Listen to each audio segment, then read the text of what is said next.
We were pleasantly surprised when they were able to pull out the victory the first week of the Malik Willis experiment. Obviously, weren't sure how it was going to go this week. Knew that the Titans did not want them to be able to run the ball. They said as much headed in.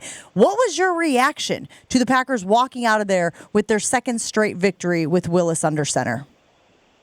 I think a couple things, Jen. One, it sort of validated what 𝘾𝙀𝙀𝙀𝙀 did with the backup quarterback position, right, which we had talked about a lot, and there was a lot of angst over how could you go through training camp and then end up with a completely different backup who had never been here.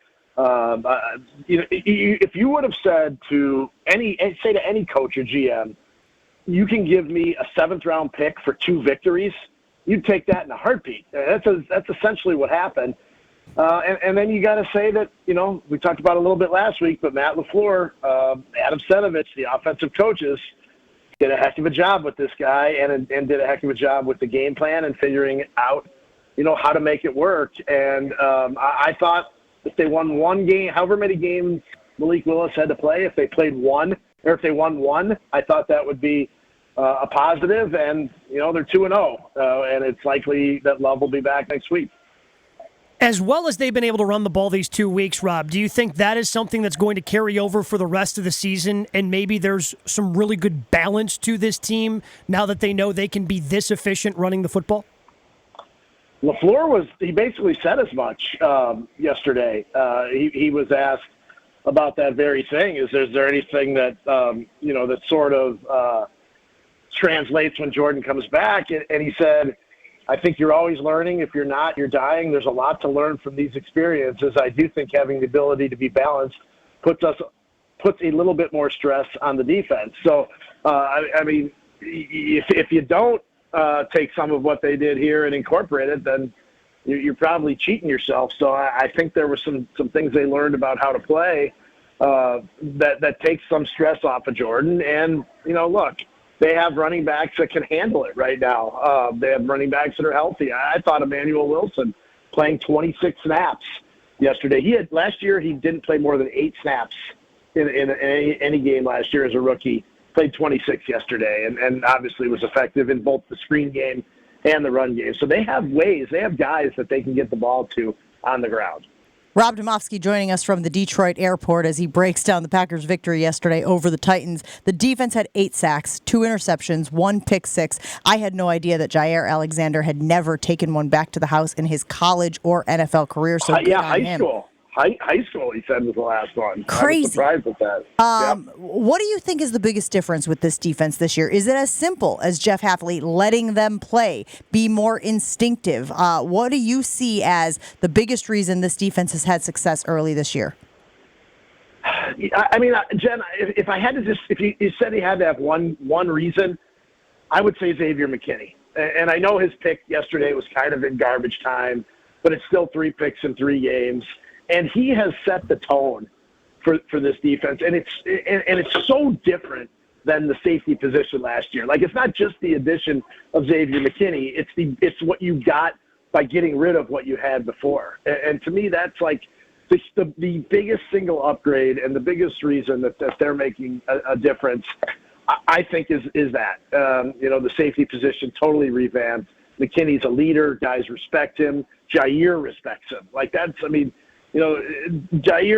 is a guy who, when he's in a good headspace, is as good as anybody in the league at that position. And he loves Xavier McKinney. He loves having a veteran guy back there. It's not unlike, on the rare occasions when they would bring in an offensive veteran and Rodgers would just rave about it because they had so few of them. I think that's a little bit like how the defensive guys feel about having Xavier McKinney in there. And look, when you sign a guy to that kind of money, $67 million deal, and he comes in and makes big impact plays right away, his credibility, if it wasn't high already, it just goes through the roof. Is he the leader of that defense? Is he the one they all turn to? I got to believe so, Gabe, at this point. He's earned it in a very short amount of time. He has earned it. He's on the field all the time. He's Kenny Clark is obviously, a leader, has been around a long, long time and is very good at it. But, Kenny doesn't play every snap. Xavier McKinney is in that huddle every single snap, and those guys look at him every single play, and I think that counts for something, Gabe. Todd weighing in on the ESPN Milwaukee talk and text line saying there are 6 great active coaches in the NFL. Reed, Tomlin, Harbaugh, McVay, Shanahan, and LaFleur. LaFleur is smart. Which Harbaugh? The John Harbaugh. Okay. Yeah. He actually wrote John in there. I just skipped over it thinking that it didn't need to be said, but apparently it did. Is this performance by Matt LaFleur, getting Malik Willis to not lose the game, to keep him within his guardrails, is this enough to earn Matt LaFleur Coach of the Year consideration? He's never won it before. Never won it before with Rodgers, never won it before with Jordan. Or is it too early in the season to carry weight throughout the 18 weeks? One of the things, Jen, that I was thinking of in my quick reaction story that we have to write right as the game ends, I was literally, part of it was a little bit, tongue-in-cheek, but one of the things I was thinking about writing, and I ended up going a different direction, was something to the effect of just give LaFleur Coach of the Year award right now, because who's done what he's done?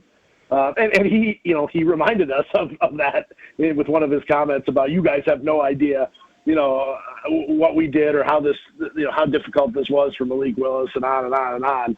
I don't think he was stumping for himself for Coach of the Year. But look, he never won it, and I don't even know that he's gotten more than a handful of votes a couple of times. McCarthy never won it. Holmgren never won it. Are you telling me those guys weren't, top 5 coaches in the league in their times? I think you'd have to say they were.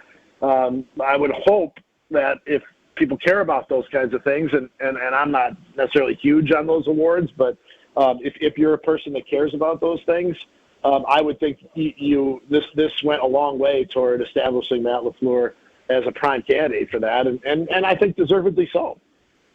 8 sacks yesterday defensively, only a couple in the first couple weeks, but everybody had said, "Hey, those are athletic quarterbacks. Let us get up, wait to see what we can do when there's somebody who's not like that back there." So which is closer to the pass rush we'll see for the final 14 games? What we saw the first 2 weeks or what we saw yesterday? Yeah, I think, Gabe, it's like we talked about on the pregame show yesterday. It sort of depends on who they're playing. Like Will Levis is not mobile, and I believe we talked about that yesterday. If it depends on who you're playing at quarterback. If you've got mobile guys, probably not. I mean, I think this week with Sam Darnold, he's maybe a little bit more mobile than Will Levis, but he's not Anthony Richardson or Jalen Hurts. So dealing with the knee injury, right? We're keeping our eye on that. Yep. Yeah, he came out and then went back in the game from what I saw. But I think I think depending on the week, not saying they're going to get 8 sacks, but the thing that I thought, Gabe, that was so good about that was it wasn't like Rashawn Gary had 4 sacks or someone had just a monster game. They had 6 different guys in on the sacks, obviously two sacks each for Preston Smith and Devontae Wyatt. But then it was a lot to go around. And then Rashawn Gary had one that was wiped away by a penalty. So he should have been on the board for another one. So I think that's the best part of this pass rush. And the other thing too is he didn't blitz very much. I think it was less than like 20% of the dropbacks Hafley blitzed on. I don't have that official number, but it's what I was sort of counting up yesterday. But I do think that that's a really good sign when you can get pressure that way.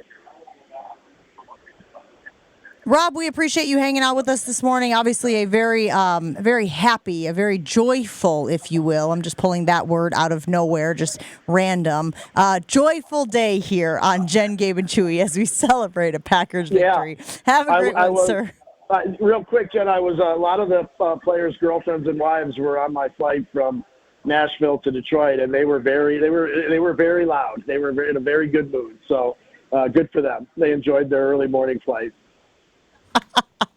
I love it, Rob. Thank you so much. We appreciate you. Have a safe trip home.